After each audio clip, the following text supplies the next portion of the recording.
জামায়াত ইসলামী অত্যন্ত বিচক্ষণতা এবং সাকসেসফুল। আপনি যদি আমার এই মন্তব্যের উপর আলোচনা করেন। ধন্যবাদ আপনাকে। আমি শেষ দিয়ে শুরু করি। জি। এই যে সায়ন্ত ভাই বলল এনসিপি থেকে বেশ কিছু নেতা পদত্যাগ করছে।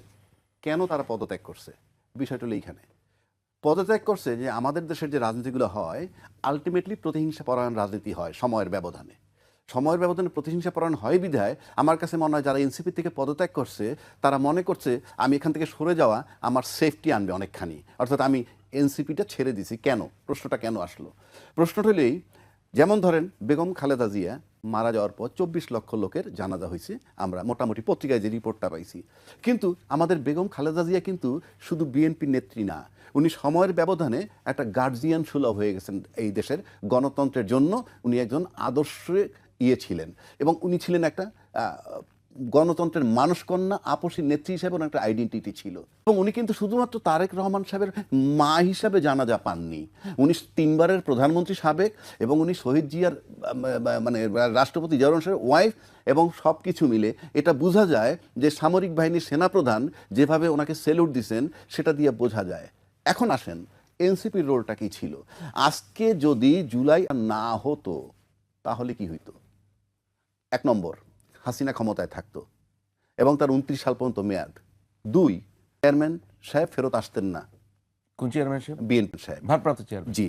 তার 3, বেগম খালেদা জিয়ার জানাজা কোথায় হইতো, দাফন কোথায় হইতো, এটা আমরা যেহেতু শেখ হাসিনাকে খুব ভালোভাবে চিনি, সেক্ষেত্রে আমরা অনুমান করতে পারি কি হইতে পারত। এবং সেক্ষেত্রে ভাইটাল রোল, যাকে তাড়ানোর জন্য 15 বছর নাকি সবাই আন্দোলন করেছে, সেই 15 বছর আন্দোলন করেছে একটা সময়ের ব্যবধানে আমরা দেখছি দায়িত্বশীল বড় দল বলছে এই আন্দোলনের সাথে তারা নাই, কথা নাই। তারপরেও বহু লোক ওখানে আন্দোলনে গেছে কেন? তারা হয়তো স্বতঃস্ফূর্ত হয়ে গেছে, অন্যায় অবিচারটা দেখে চরম মাত্রায় তারা গেছে। যাওয়ার পর যে পরিস্থিতিটা হয়েছে আজকে, কিন্তু সেই কারণে এত কিছু আপনি যা কিছু ধরেন, তাহলে ওই যে পরিস্থিতিটা হইল, সেই পরিস্থিতির কারণে কিন্তু নির্বাচন ফেব্রুয়ারিতে চলে আসলো 26-এ। এটা কিন্তু ওই জুলাইয়ের জন্যে গল্প আমরা যে যত করি, তাহলে সেক্ষেত্রে সবচেয়ে ভাইটাল রোল যারা রাখলো, অর্থাৎ আমি বলবো না 71 সালে এক জিনিস, 71 সালের মুক্তিযোদ্ধার রোলটা আমি আনছি না, আপনি ডোমেস্টিক মুক্তিযোদ্ধা ধরেন, এরা কিন্তু ছিল ডোমেস্টিক মুক্তিযোদ্ধা। এবং তারা সেখানে দাঁড়ায় গিয়ে বুক পাইতে দিছে গুলির সামনে, পাইতে দিছে বলে আজকে এই পরিস্থিতিটা সুবিধাটা নেওয়ার সুযোগ হয়েছে কার? যাদের 29 সাল পর্যন্ত অপেক্ষা করতে হইতো, তারা কিন্তু ফেব্রুয়ারিতে নির্বাচন করার সুযোগ পাচ্ছে।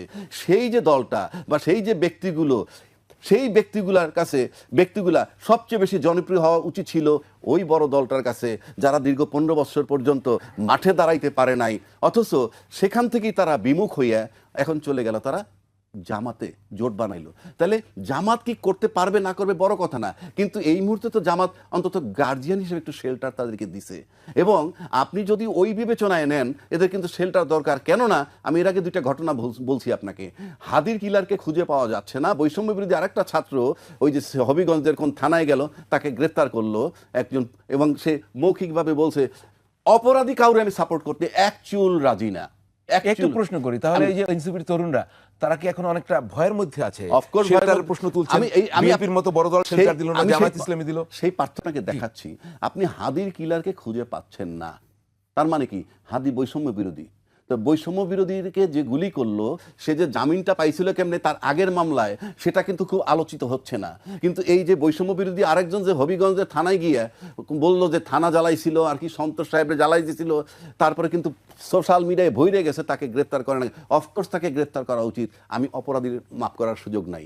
কিন্তু প্রশ্ন হচ্ছে, আজকে 4 তারিখের পত্রিকায় আসছে, যে জনকণ্ঠের পত্রিকায়, যে সন্তোষ সে নাকি একটা শিশু সহ 9 জনকে হত্যা করেছে। তাদের এই ভয় কেন তৈরি হচ্ছে? মানে তাহলে তাদের বিরোধী শক্তি কি স্ট্রং হচ্ছে? না,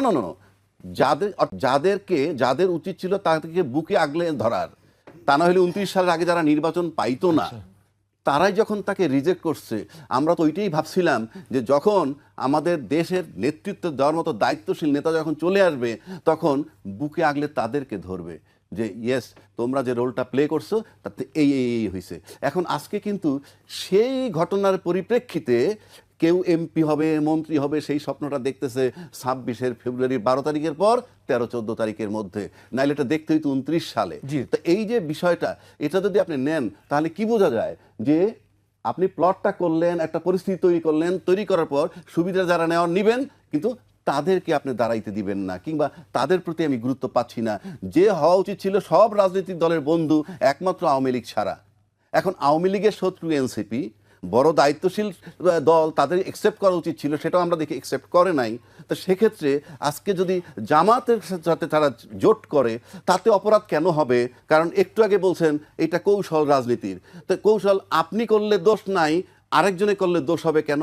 এনসিপি জামাতের সাথে কৌশল করলে দোষটা হবে কেন?